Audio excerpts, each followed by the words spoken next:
അമ്മ പഠിപ്പിക്കുന്ന സ്കൂളിൽ തന്നെയാണ് അവളും പഠിച്ചിരുന്നത്. നാളെ അവളുടെ അമ്മ പഠിപ്പിക്കുന്ന വിഷയത്തിൻ്റെ പരീക്ഷയാണ്.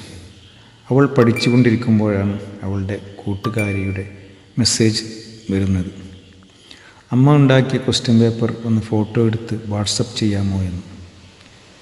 ഒരു നിമിഷം അവൾ സ്തബ്ധയായി.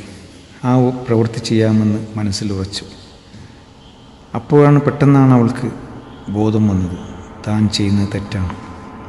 തെറ്റായ മാർഗത്തിൽ ജയിക്കുന്നതിനേക്കാൾ നല്ലതാണ് തോൽക്കുന്നത് എന്ന് അവളുടെ കൂട്ടുകാരിക്ക് അവൾ മെസ്സേജ് ചെയ്തു.